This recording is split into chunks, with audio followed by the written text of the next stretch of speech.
नमस्कार। आपका अखबार के YouTube चैनल पर आपका स्वागत है। मैं हूं प्रदीप सिंह। उत्तर प्रदेश में चुनावी माहौल धीरे धीरे गर्मा रहा है। सभी पार्टियां सक्रिय हैं। कोई मुद्दों की तलाश कर रहा है, कोई जाति समीकरण बिठा रहा है, कोई इस बात की तलाश में है कि किसको साथ लें। छोटी छोटी पार्टियों के गठबंधन की बात हो रही है, जिससे कोई बिछड़ गया है उसको वापस लाने की बात हो रही है। तो कुल मिलाकर माहौल चुनाव का पूरा बन चुका है उत्तर प्रदेश में। पिछले कहें 2014 से अब तक एक मुद्दा जो एक तरह से चर्चा से बाहर हो गया था, और वो मुद्दा था कि मुसलमान किसको वोट देगा। 2014 के बाद से अमित शाह की जोड़ी ने मुस्लिम वोट को अप्रासंगिक बना दिया। उनका जो वीटो था उसको ख़त्म कर दिया। ये अब नहीं है कि जिसके साथ मुस्लिम वोट होगा उसकी जीत की संभावना सबसे ज़्यादा होगी। इस मिथक को तोड़ दिया। लेकिन एक कहावत है ना कि बासी भात में खुदा का साझा। तो मुस्लिम वोटों के साथ इस चुनाव में लगता है कुछ वैसा ही होने जा रहा है। मैं पंजाब के बारे में आपसे कई बार कह चुका हूं कि 6-8 महीने पहले तक लगता था कि पंजाब में कांग्रेस का जीतना लगभग पक्का है, कि कैप्टन अमरिंदर सिंह की सरकार वापस आ रही है। लेकिन देखिए कैसे स्थिति बदली है। आज ये कोई नहीं कह सकता कि कैप्टन अमरिंदर सिंह की सरकार, कांग्रेस की सरकार वापस आ रही है। उसी तरह से अब से पहले तक, बल्कि 2019 के बाद से कह लें, उससे पहले भी था, 2019 के बाद और ज़्यादा, कि 2022 का चुनाव जो है वो मुख्य रूप से भाजपा और सपा के बीच में लड़ा जाएगा। तो ये किस मतलब चर्चा में भी नहीं था। चर्चा में इसलिए नहीं था, जो चीज़ मानकर आप चल रहे हैं, जिस चीज़ के बारे में कोई शंका नहीं है, सुबह नहीं है, उसके बारे में ज़्यादा चर्चा नहीं होती। सब लोग मानकर चल रहे थे कि मुस्लिम वोट समाजवादी पार्टी को मिलेगा और एकमुश्त मिलेगा। समाजवादी पार्टी भी इस बात से मुतमईन थी, निश्चिंत थी कि यादव मुस्लिम वोट, उसका जो कोर वोट है वो बरकरार है। इस बार बसपा को जो थोड़े बहुत पहले मिलते थे वो भी नहीं मिलेंगे, कांग्रेस को भी नहीं मिलेगा। ये माना जा रहा था कि पोलराइजेशन मुस्लिम वोटों का अब की बहुत ज़बरदस्त होगा और समाजवादी पार्टी के पक्ष में होगा। लेकिन एक खिलाड़ी आया हैदराबाद से और वो लग रहा है कि सारा खेल बिगाड़ देगा समाजवादी पार्टी का। समाजवादी पार्टी की बात इसलिए कर रहा हूँ कि मुस्लिम वोट मिलने की सबसे ज़्यादा संभावना समाजवादी पार्टी को ही थी। और अगर मुस्लिम वोट समाजवादी पार्टी से टूटता है 0.5%, 1%, 2%, 5%, तो नुकसान सिर्फ और सिर्फ समाजवादी पार्टी का होने वाला है। जिस आक्रामकता से असदुद्दीन ओवैसी उत्तर प्रदेश में प्रचार कर रहे हैं, और मत भूलिए कि अफगानिस्तान में तालिबान का कब्जा होने के बाद दुनिया भर में जिन लोगों को मानवाधिकार की, महिलाओं के अधिकार की, व्यक्ति की स्वतंत्रता की चिंता है, उन सब के लिए दुख की बात है, उन सब के लिए चिंता की बात है, उन सब लोगों के लिए परेशानी की बात है। लेकिन मुस्लिम समुदाय का बड़ा समाज, 100% नहीं कह सकते लेकिन 90% से ऊपर कह लीजिए, वो इस बात से खुश है। क्यों खुश है? कि उनको तालिबान का आतंक नहीं दिखता है। उनका मानना है कि ये इस्लाम की जीत है, और तालिबान ने ये दिखाया है कि लगातार संघर्ष करते रहो तो जीत हासिल होती है। आप तालिबान को आतंकवादी कहते हैं, वो आतंकवादी नहीं मानते। उनका कहना है कि उनके धर्म में तो ये है ही, जिहाद उनके धर्म का हिस्सा है, और निजाम मुस्तफ़ा या शरिया का कानून स्थापित करना ये किसी भी सच्चे मुसलमान का धर्म है। आपको यकीन ना हो तो महबूबा मुफ्ती को सुन लीजिए।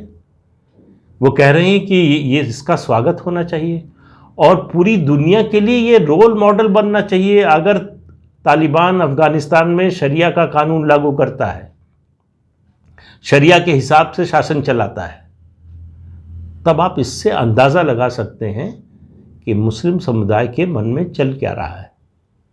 और असदुद्दीन ओवैसी को इसका पता न हो, ये कैसे हो सकता है? उनको मालूम है कि यही समय है, सबसे अच्छा समय है उनके लिए अपनी लीडरशिप को इस्टेब्लिश करने का और अपनी पार्टी को बढ़ाने का और उत्तर प्रदेश में अपना पैर जमाने का। बाराबंकी में गुरुवार को उन्होंने भाषण दिया। वहाँ एक मस्जिद जैसा स्ट्रक्चर था जो इल्लीगल था, जिसको जिला प्रशासन ने गिरा दिया। उसको 100 साल पुरानी मस्जिद बताकर वो कह रहे हैं कि यहाँ से अजान होती थी तो डीएम की नींद में खलल पड़ती थी, इसलिए डीएम ने गिरवा दिया। तो ये क्या उनका जो वाक्य था कि ये तुम्हारे बाप का राज है। तो अब असदुद्दीन ओवैसी के बाप और दादा के बारे में अगर पूछा जाने लगे तो उनको जवाब देना बड़ा मुश्किल हो जाएगा।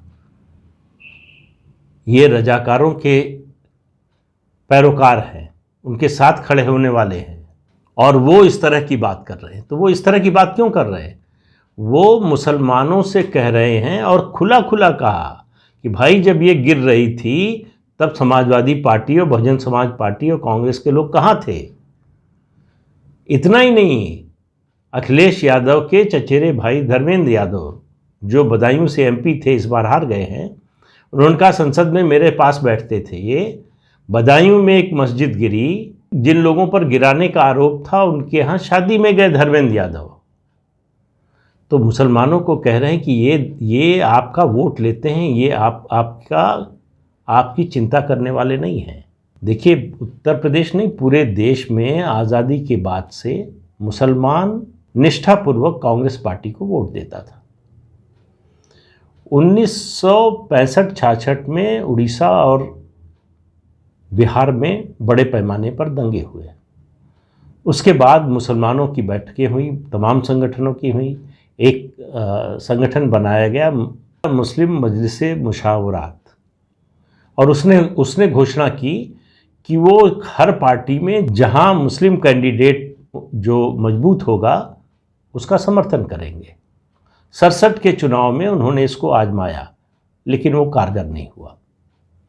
वहाँ से ड्रिफ्ट शुरू हुआ मुसलमानों का, कांग्रेस से मोहभंग वहाँ से शुरू हुआ, और 77 में वो अपने एक नए आयाम पर पहुँचा। 77 में मुसलमानों के एक बड़े वर्ग ने जनता पार्टी को वोट दिया,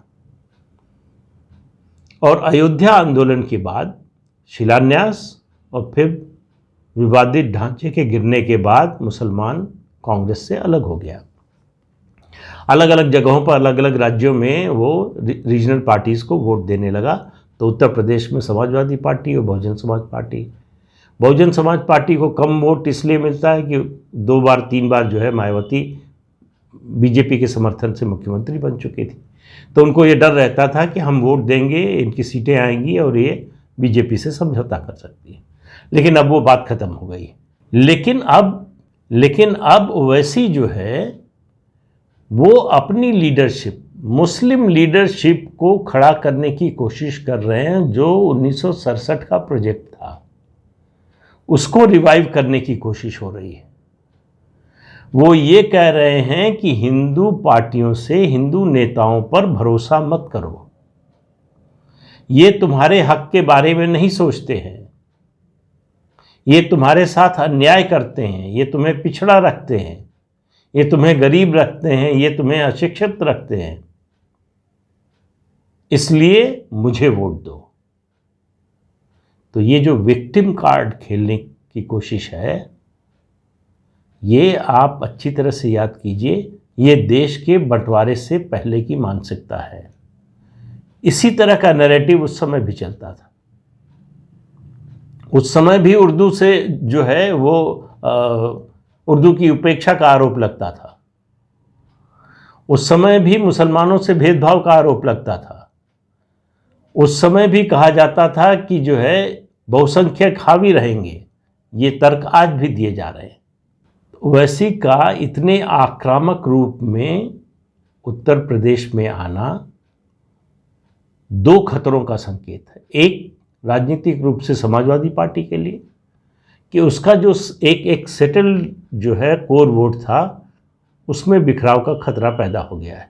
कितना होगा ये अभी कहना मुश्किल है, क्योंकि देखिए मुसलमान के लिए ओवैसी से भी पहले आता है बीजेपी को हराना, और बीजेपी को हराने के लिए उनकी नज़र में आज की तारीख में समाजवादी पार्टी सबसे अच्छी स्थिति में है।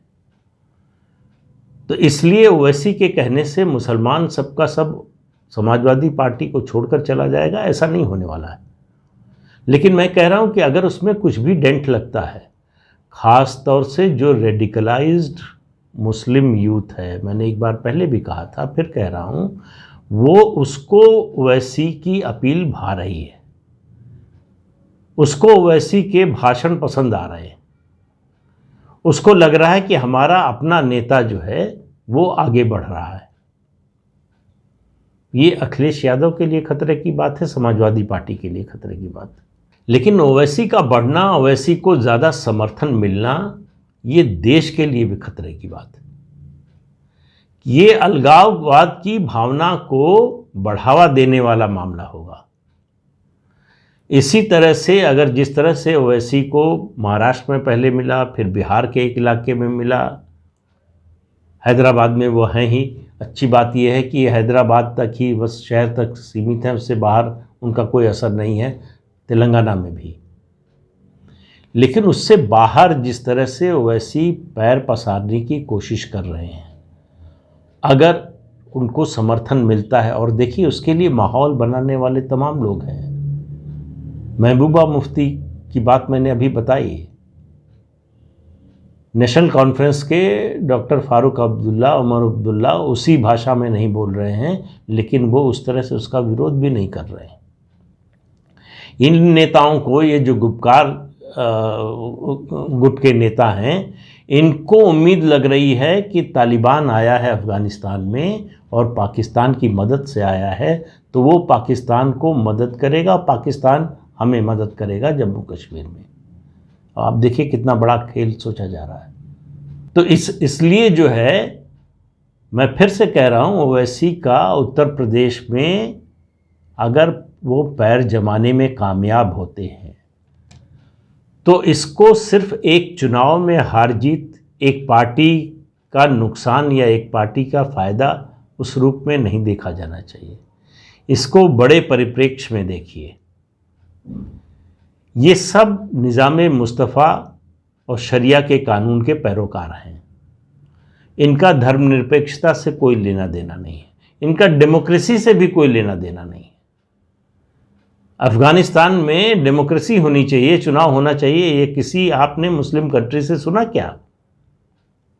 भारत के जो भारत के मुसलमान दिन रात सेकुलर होने का दावा करते हैं, डेमोक्रेटिक होने का दावा करते हैं, मोदी की सरकार पर आरोप लगाते हैं कि ये सांप्रदायिक है और ये जो है अनडेमोक्रेटिक है, उनमें से किसी ने अफ़गानिस्तान में या दुनिया के किसी इस्लामी देश में डेमोक्रेसी का मुद्दा कभी उठाया क्या? तो खतरे को समझिए। इस देश पर बड़ा खतरा है और वो कश्मीर के जरिए आ सकता है।